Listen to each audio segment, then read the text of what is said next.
Alhamdulillah pada tahun ini juga justru peserta lebih meriah sepertinya daripada tahun yang lalu. Lebih meriah daripada. Lebih meriah sepertinya tim peserta lebih grass lah. Lebih grass. Nah, 8 peserta. Ya. Kenapa hanya dibatasi 8? Kenapa nggak lebih gitu Ya. sampai 16 itu? Karena saya yakin banyak juga tim-tim di luar sana Ya. yang ingin nampang di Jordus Cup. betul. Tahun kemarin pemenangnya adalah Persiju ya. Persiju. Memakai bendera Persiju. Akhirnya Ya. memakai bendera Persiju. Betul. Meskipun saat itu ada didengar ini bukanlah Persiju yang sebenarnya, tapi Ya. saat itu disebut pemenangnya adalah Persiju. Nah, jadi pertanyaan dari 8 tim ini, list 8 tim tidak ada Persiju. Ya. Kabarnya ada nama Marco Simic itu. Nah itu dia, Iya. Marco Simic. Mantan top skor ya Liga Nah, Indonesia itu. gitu. Marco Simic yang pernah berjaya bersama Persija gitu. Ya.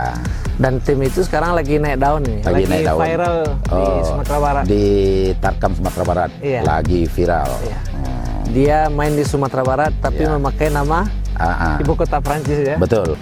Kalau ini yang 2 orang awak yang di Liga 1 sekarang yang lagi top-topnya main nggak untuk Jordus besok Haji? Irsyad Maulana sama Teja gimana kabarnya?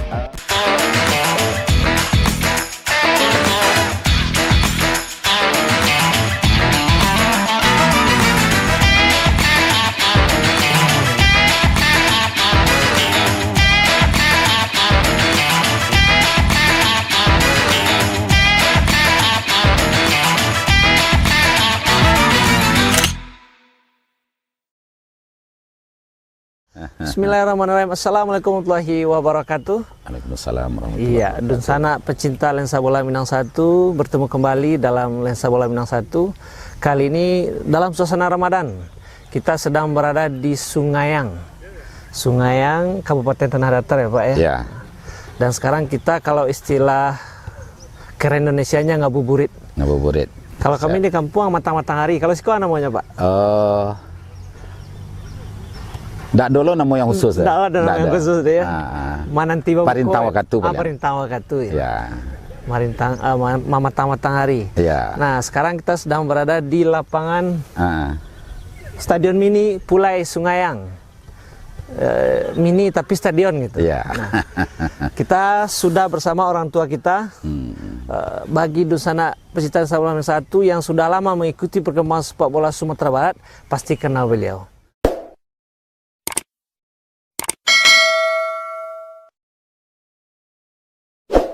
Beliau adalah Bapak Haji Yasman Yanusar, inisiator Jordus Cup, owner Rafeli, dan owner lain-lainnya. Beliau juga seorang bisnismen. Apa kabar Pak? Baik, selamat sore Rivo. Ya, sore Pak. Terima kasih sudah menerima kehadiran Minang 1 di Sungayang. Ya, terima kasih atas kehadirannya di Sungayang sore ini. Siap. Nanti kita buka bareng. Iya. Insya Allah habis ini kita buka bareng. Siap. Iya, alhamdulillah. Alhamdulillah tahun kemarin kita juga sudah berkumpul di sini. Ya. Dengan event yang bergengsi. Ya. Jordus Cup gitu. Ya. Karena bisa menghadirkan pemain-pemain berkelas sebagai hiburan lebaran. Ya. Dan insya Allah untuk tahun sekarang juga bakal digelar lagi. Nah, sejauh ini sudah sejauh mana persiapan Jordus Cup untuk 2023 ini?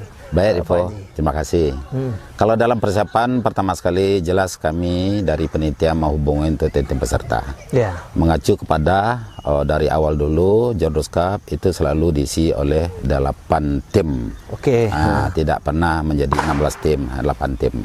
Jadi 8 tim ini telah kami okekan itu jauh-jauh hari. 1 bulan sebelum puasa itu semua peserta udah oke. Jadi kenapa jauh-jauh hari dipersiapkan?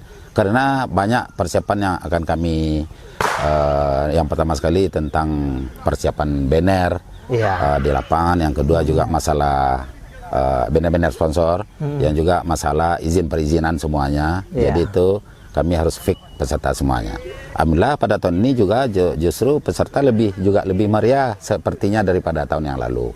Lebih meriah daripada. Lebih meriah sepertinya tim peserta lebih gres lah. Lebih gres. Nah, itu kasih bocoran nih Pak. Ya. Lebih gres ini apa rahasianya nih? Apa ini? Ya, melihat ini kondisinya selama ini kita kan ya semualah kalau namanya sepak bola di Sumatera Barat. Ya mungkin teman-teman Rivo semua dari para wartawan telah memberi pandangan. Ya. Kalau Jordos Cup itu Jordos Cup itu Tarkam Serasa Liga. Ya. Tarkam Serasa Liga. Itu komen-komen dari teman-teman wartawan. Iya, bahkan juga sudah banyak ditulis oleh media-media nasional. Betul. Saya sudah sering baca, ada juga di Bola yang membahas mengenai Jordos Cup ini. Ya. Pertanyaan menarik ini sedikit Pak Haji. 8 peserta. Ya. Kenapa hanya dibatasi 8? Kenapa nggak lebih gitu sampai 16 gitu? Karena saya yakin banyak juga tim-tim di luar sana yang ingin nampang di Jordos Cup ini. Betul. Karena itu 8 tim, 8 tim itu kita kan mainnya sistem gugur cuman. Ya, jadi betul. Itu memakan hari 8 hari. Cukup untuk menghibur perantau pulang. Tapi kalau 16 hari kita akan sibuk selama 16 hari. Bertambah persiapan. Jadi terlalu panjang. Sementara tujuan kita Jordos Cup ini adalah untuk menanti perantau pulang. Oke, berarti poinnya di sana ya. Menanti perantau pulang. Jadi 8 hari cukup. Selesai ini perantau pada kembali ke perantauan masing-masing. Apalagi tahun ini Sungayang Nusantara pulang. Nusantara berarti dari Sabang sampai Merauke ya. Pulang orang Sungayang pulang bersama. Siap. Jadi mudah-mudahan hendaknya tambah meriah lah acara kita di segi penonton. Juga tim-tim peserta juga sepertinya lebih siap daripada tahun yang lalu. Yang jadi pertanyaan ini. Ya. Tahun kemarin pemenangnya adalah Persiju ya. Persiju. Memakai bendera Persiju. Tim yang memakai bendera Persiju. Betul. Meskipun saat itu ada didengar ini bukanlah Persiju yang sebenarnya, tapi saat itu disebut pemenangnya adalah Persiju. Nah, jadi pertanyaan dari 8 tim ini, list 8 tim tidak ada Persiju. Mungkin Pak Haji bisa menjelaskan kenapa begitu dan juga tolong disampaikan yang 8 tim itu apa saja untuk tahu sekarang gitu. Ya karena mungkin juara bertahan tahun ini tidak kami undang.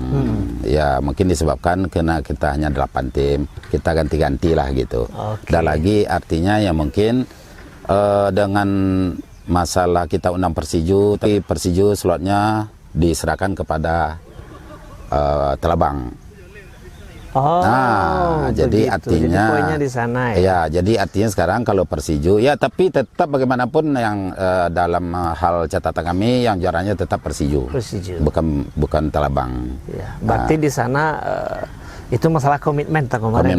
Jadi artinya kalau kita dari awal Telabang sih juga tidak ada masalah. Itu. Iya. Untuk 8 tim ini. Ya. Kan 8 tim itulah yang membuat sekarang menjadi Jordos tahun sekarang lebih menarik gitu. Iya. Ada pendatang-pendatang baru tuh, boleh Pak Haji ceritakan itu kabarnya. Ini desas-desusnya pemain asing juga bakal nampang di sini yang pernah bermain bersama Persija gitu, isu-isu yang seliwiran gitu. Gimana itu Pak Haji? Kalau masalah pemain asing ke sini ini sebenarnya dalam Jordos Cup itu boleh dibilang sering. Ada tim dari Jakarta. Justru Jordos sendiri juga sering memakai pemain asing seperti betul. Toyo, Antonio Claudio, seperti dulu ada Ibrahim. Ya dari inilah sering lah memakai pemain asing. Tahun ini kabarnya juga salah satu tim juga kabarnya akan membawa pemain. Pemain yang Liga 1 lah. Liga 1 ya. Liga 1. Kabarnya ada nama Marco Simic itu. Nah itu dia, Marco Simic. Mantan top skor ya Liga Indonesia gitu. Marco Simic yang pernah berjaya bersama Persija gitu. Dan tim itu sekarang lagi naik daun ini. Lagi viral di Sumatera Barat. Di Tarkam Sumatera Barat. Lagi viral. Dia main di Sumatera Barat tapi memakai nama ibu kota Prancis ya. Betul, Paris. Sebab ownernya si Gerard itu kan boleh dibilang orang lama kuliah atau gimana di Prancis. Bagaimana itu sedikit Pak Haji ya? Karena bagaimanapun daya pikat bagi penonton tentu akan bertanya, Jordus tahun sekarang timnya apa saja, siapa saja yang main, pasti pertanyaan seperti itu ada. Dan dengan kehadiran Paris, tentu akan memberikan segmen yang berbeda gitu. Ternyata sekarang Paris bisa membawa pemain asing yang kelas gitu ceritanya. Bagaimana Pak Aji melihat kehadiran Paris ini khususnya untuk Jordus Cup gitu? Sementara mungkin saya sendiri komunikasi dengan bosnya Gerard, dia bilang tidak sabar menunggu waktu kami datang ke Sungayang ikut Jordus Cup. Nah, masih jadi lama itu, lebarannya. Ya, tidak sabar kami akan datang. Jadi ya mungkin artinya mempertontonkan bagaimana menghibur penonton dengan cara bermain yang bagus, mungkin dari Paris, mungkin juga dari klub-klub lain nanti. Juga ada RH. Termasuk klub yang ini ya Pak ya? Termasuk ini Kopimos dari Kabupaten Agam. Iya. Berarti ini bukan karena Pak Aji sekarang jadi manajer Kopimos, bukan? Bukan. Yang penting senang sekali sama pakai baju ini. Tadi pas sebelum wawancara Pak pakai baju ini. Iya. Pintar ya Pak ya. Berarti ada Kopimos, ada Paris. Iya. Ada Persepa, Gasliko, PSKB, SKO Sumbar. Ya. Jordus FC sebagai tuan Jordus tuan rumah tambah Paris 8 tim. Paris sudah tadi RH 1 ya. RH United dari Damasraya. Dari Damasraya. Itu lagi. Kabarnya RH United ini juga lagi up-upnya ya. Lagi up-upnya kabarnya. Lagi viral-viralnya itu. Betul. Kalau nggak salah itu waktu kemarin itu sempat mendatangkan mantan pemain timnas juga, Egy Bagiansa. Oh, Egy ya dari Tangerang ya. Ya, jadi bagi manajer RH yang menonton wawancara ini ya. Jangan sampai kalah oleh Paris ya. Biar kita tambah rame di sini. Bawa pemain-pemain yang berkelas. Jadi hiburannya memang berkelas. Ya, itu banyak juga wartawan yang ngomong kita lebaran di Sungayang. Itu bunyinya. Makanya kemarin di Minang 1 tagline-nya kita bikin itu Pak Haji, Barayo di Sungayang. Barayo di Sungayang. Barayo di Sungayang. Itu dia. Tidak nggak sabar juga kita untuk sampai di sini gitu. Nah, ini menarik ini. Seorang Pak Haji Yasman Yanusar bisa membuat event sekelas Jordus Cup menjadi booming kemana-mana gitu. Gimana sih ceritanya dan bagaimana caranya gitu?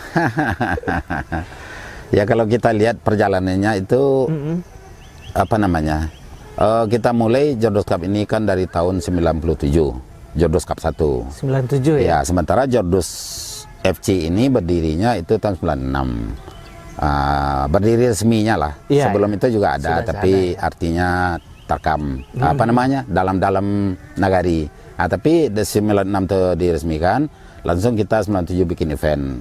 97 itu eventnya tingkat Kabupaten Tanah Datar. 98 Kabupaten Tanah Datar. 99 Kabupaten Tanah Datar. Itu 2000 baru kita tingkat Sumbar. Sampai sekarang. Berarti titik baliknya tahun 2000. 2000 kita. Kenapa waktu itu sudah 3 kali kita mengadakan skopnya kabupaten? Inisiasinya itu kita ke Sumbar gitu. Gimana latar belakangnya itu Pak Haji? Itu. Melihat kondisi yang pertama sekali kami sangat bangga dengan mempunyai lapangan dengan fisik rumput yang bagus, dengan permukaan yang datar. Jadi apapun klub yang diundang ke sini tidak ada yang kecewa, tidak ada yang kecewa dalam hal masalah fisik lapangan. Ini mulai dibangun seperti ini kapan?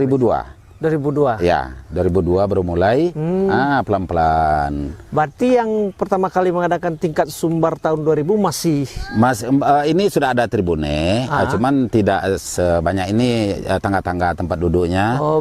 Cuman dulu baru dari apa namanya, batu-batu yang dikasih tembok gitu aja, tapi tidak diaci begini. Iya. Berarti sumber dana bangun stadion ini selain dari Pokir? Awalnya kita mulai bangun kan yang pertama jalankan proposal ke perantau-perantau gitu dari Negeri Sungayang ke perantau. Habis itu setiap tahun kita mengadakan event, kan ada banyak sponsor. Dengan banyak sponsor jelas ada ujungnya lah gitu, ada labanya lah. Setiap berapa dapat laba selalu bangunkan ke lapangan. Terakhir ini mungkin Rivo baru tahu nih, ini band kita udah panjang nih. Biasanya 7 meter, sekarang udah 10 meter. Bench Oh, yang di bawah ya? Ya, band tempat duduk tim cadangan. Juga ini di belakang gawang dulu dindingnya baru segini, udah ditambah biar gawang tuh nampak balan dari tengah. Juga tempat duduk itu juga baru. Iya, itu hasil dari Jodros Cup 2022. Itu bisa dilihat di apa itu, di liputan Minang 1 seperti apa yang di belakang itu kemarin kelihatan itu. Ya bisa dilihat sekarang udah di tembok, jadi dilihat udah balan. Iya, ingat kan Usman Diara cetak penalti di sana. Penalti kedua gagal dia. Iya. Sekarang udah masih balan. ingat itu. Itu tempat duduk di sana udah ditambah. Nah, itulah. Nih band sudah ditambah dipanjang. Ya. Berarti ada kekuatan di sana, kekuatan perantau. Kemudian kekuatan wakil rakyat. Dan kekuatan sponsorship.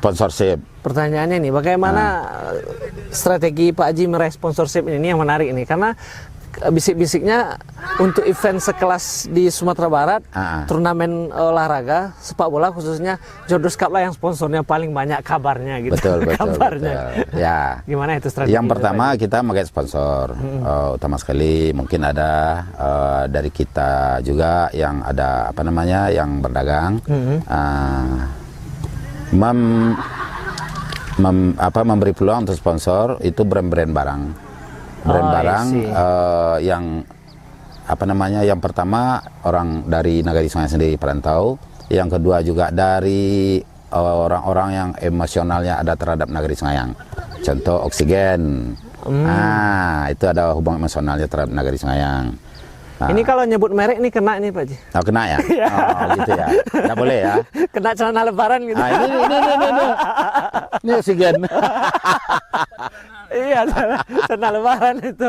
Iya. Masa kopi mau saja yang kena ya? Tuh. Tetap Oksigen itu sponsor utama. Sponsor utama Oksigen berarti. Oksigen itu hadiah dia yang nanggung. Mantap. Sudah itu di bawah itu ada Orthos Egg. Orthos Egg itu kan brand nasional juga produksi di pakaian olahraga, aparel. Berarti tidak terlepas kalau kita lihat benang merahnya, kenapa sponsorship banyak bisa digait? Karena salah satunya Pak Haji juga terlibat di bisnis. Betul. Yang sama. Ya. Salah satunya. Salah satu. Yang kedua juga teman-teman kita perantau Sungayang kan banyak memproduksi pakaian. Iya. Ada merek toko. Itulah. Itu kekuatan perantau ya. Saya menggarisbawahi karena tadi di awal Pak Haji mengatakan ini event khusus diadakan untuk menghibur perantau. Itu dia. Di awalnya yang kedua dia datang sini juga bangga melihat merek dia. Hasilnya dibangunkan lagi ke lapangan. Jadi setiap tahun habis event, lapangan selalu berubah bentuk. Ada aja yang diperbarui. Saya mohon maaf ini, saya harus menggunakan kalimat yang di luar penilaian kita yang tadi gitu. Selain itu karena Pak Haji bisnis di sana, kemudian kekuatan perantau, tapi kepercayaan perantau kepada Pak Haji mungkin. Karena saya yakin di daerah-daerah lain juga melakukan strategi yang sama, tapi mungkin trust itu sulit diperoleh gitu. Dan Pak Haji memperolehnya gitu. Apalagi sekarang kabarnya pulang Sungayang Nusantara. Pulang Basamo. Berarti dari datanya perantau sungai ini mulai dari Aceh sampai Papua berarti lengkap ya Pak? Kira-kira begitulah. Wah, luar biasa. Sungayang lah. Diperkirakan Sumatera Barat itu. Diperkirakan Nagari Sungayang akan pulang besok ini 1.000 orang lebih kurang. Perantau. Itu baru Nagari. Ya, diperkirakan. 1.000.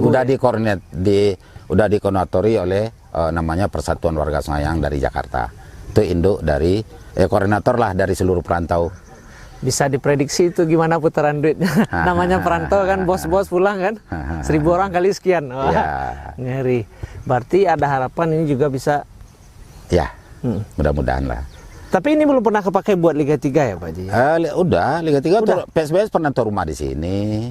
Oh pernah ya? Pernah. Soalnya kemarin kedengaran dulu, tapi tahunnya saya udah lupa. Juga ini Porda dulu Porda ya? Tahun 83 di sini.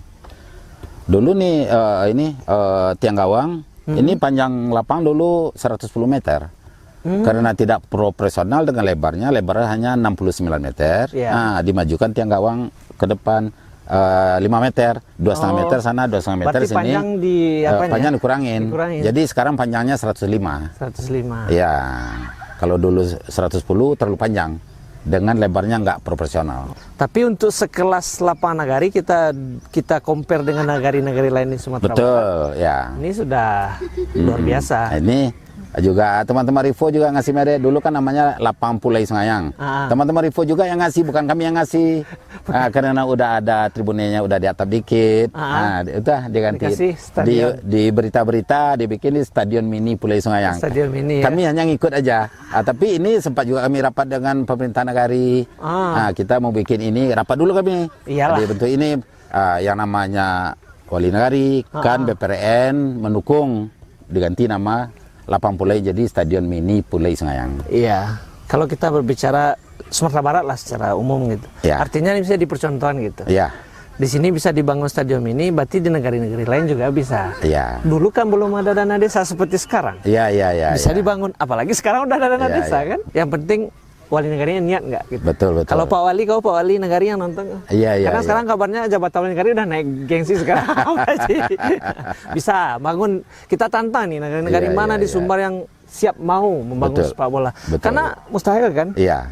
Kita mengharapkan pemain, tapi kita nggak punya lapangan. Iya, betul. Ya dulu memang seperti sponsor kita untuk Jordos Cup nih, dulu kan dipasang satu banner tuh contoh sekian juta. Iya. Orang-orang ya teman-teman penitia lain ini pada kaget. Ya dengan semahal itu. Nah, alhamdulillah terbukti bisa. Nah, jadi dengan terbukti bisa, wah gitu. Kalau dulu memang awal-awalnya mungkin teman-teman kan ada event minta spanduk pajang untuk meriah saja. Bagaimana untuk meriah? Sekarang enggak, asal dipasang duit. Strateginya keren. Ya. Tapi kalau boleh dibocorkan yang tahun kemarin, tahun sekarang kan belum jalan lagi persiapan. Tahun kemarin itu dari sponsorship itu menyerap dana berapa itu Pak? Dari sponsor? Iya. Lebih kurang 100 juta lah. Wow, keren ya, 100 juta ya? Ya, dari sponsor ya. Iya, dari sponsor. Ya, lebih kurang 100. Berarti di luar itu tambahannya? Tambah dari tiket, sumbang tiket. Ya. Oh. Setiap pertandingan itu estimasinya berapa penonton waktu itu, Pak Ji? Itu setiap hari itu dia kalau kita lihat kita di sini di Sungayang yang penontonnya hari pertama, kedua itu kan biasa-biasa aja. Nanti kalau udah makin ke final makin ramai. Mulai dari semifinal ke final. Itu biasanya begitu. Karena hari pertama, hari kedua itu biasanya masih sibuk pergi lebaran juga.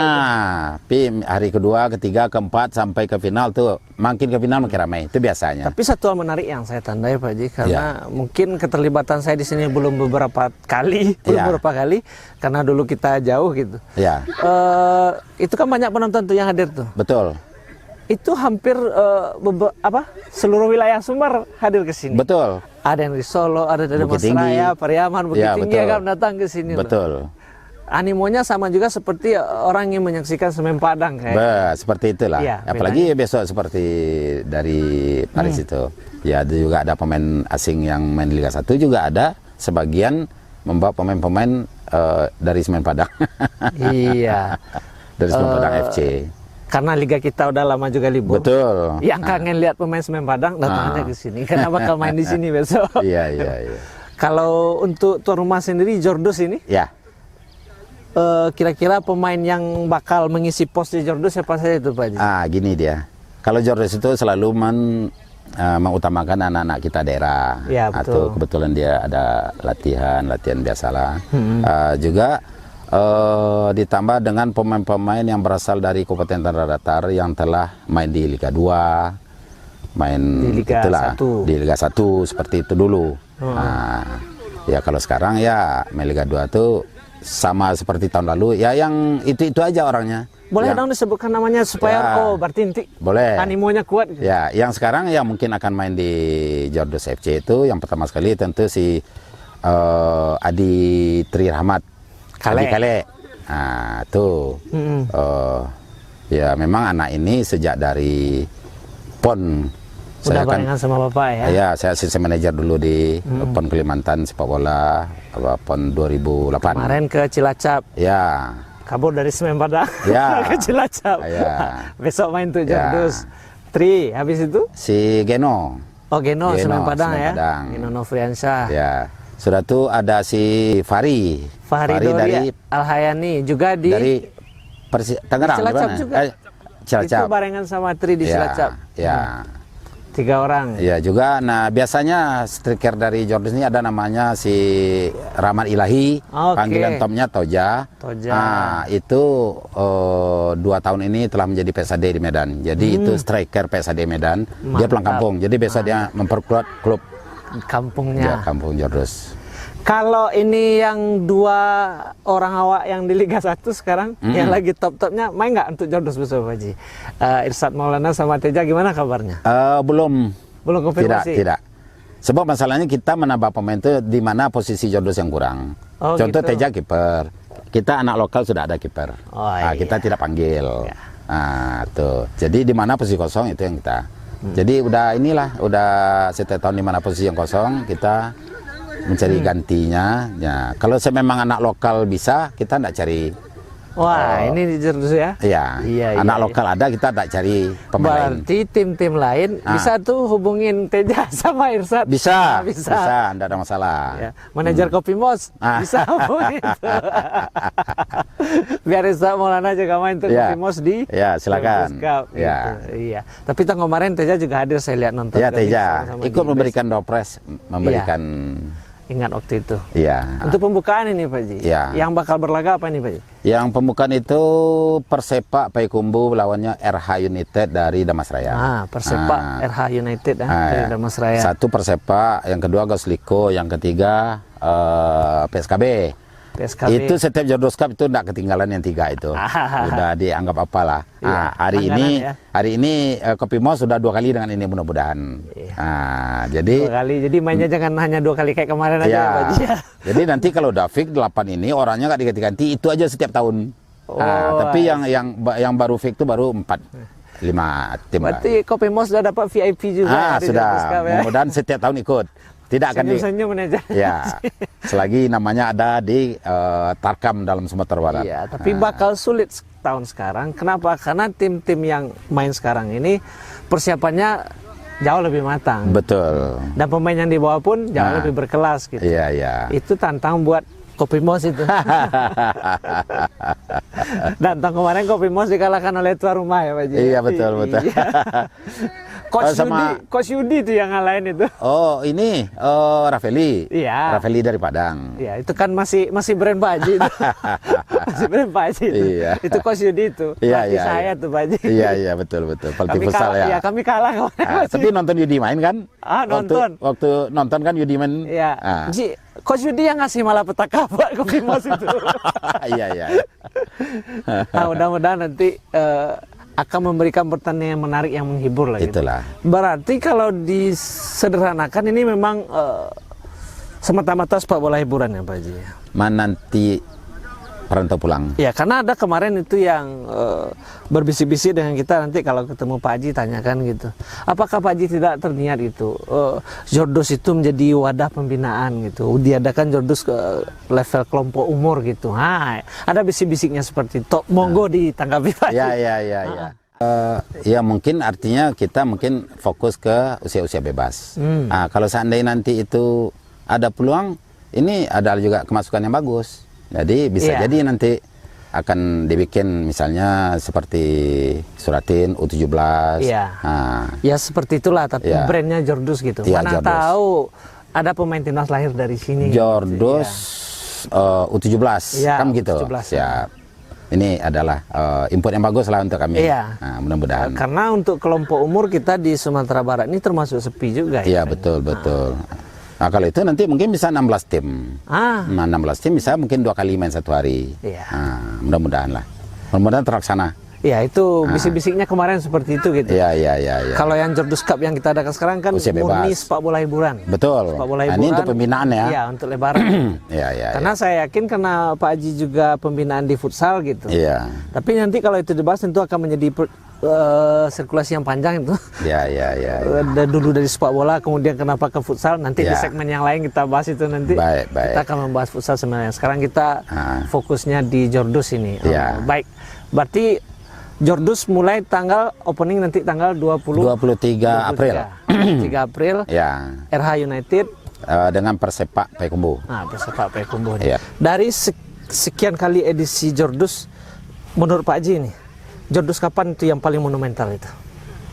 Oh, yang paling meriah. Ya. Yang paling meriah itu ya mungkin ketika ada tim dari Jakarta namanya Iqbar FC. Nah, itu 2000 berapa lupa. Nah, itu yang penonton begitu ramai karena Iqbar ini membawa beberapa orang pemain asing. Jadi ini tribunnya full. Yang juara saat itu? Ya, Iqbar ini juara. Iqbar itu juara. Ya. Dan itu juga di bawah naungan perantau kita saat Ya, ini. perantau. Oke, baik.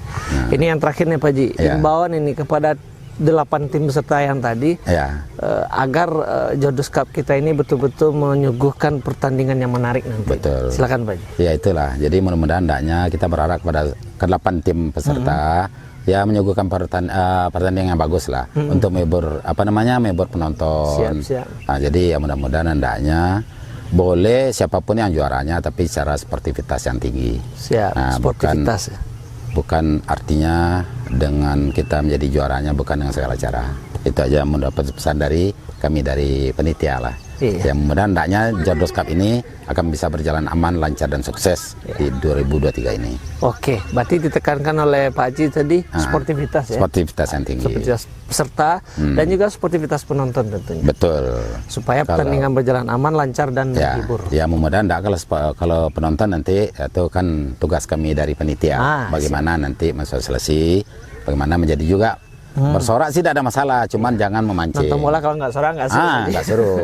Tapi nanti untuk pembukaan dihadiri Bupati ya? Rencananya kami telah berkirim surat ke Pak Bupati, berharap bukan ini aja, selama ini juga kalau Jodus Cup selalu Pak Bupati yang buka dan menutup.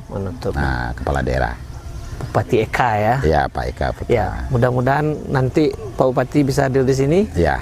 Openingnya 23 April. Ya. Dan mudah-mudahan juga nanti ada juara baru. Amin. Otomatis saja baru, karena juara kemarin nggak ikut. Ya. Terima kasih Pak Haji untuk waktunya. Ya, makasih. Kita akan selalu berdiskusi. Siap. Tidak hanya di sepak bola, di futsal juga tentunya. Siap. Nanti kita akan selalu bersua. Terima kasih banyak. Sama-sama. Terima kasih juga pada Dusun Anak Minang 1. Jangan lupa nanti Barayo di Sungayang. Barayo di Sungayang. Dan jangan lupa juga tonton liputannya di Minang 1. Siap. Minang 1, Minangkabau Sabananya. Minangkabau Sabananya. Terima kasih. Assalamualaikum warahmatullahi wabarakatuh. Thank you Pak Haji. Siap. Terima kasih banyak Pak Haji. Sama-sama Pak.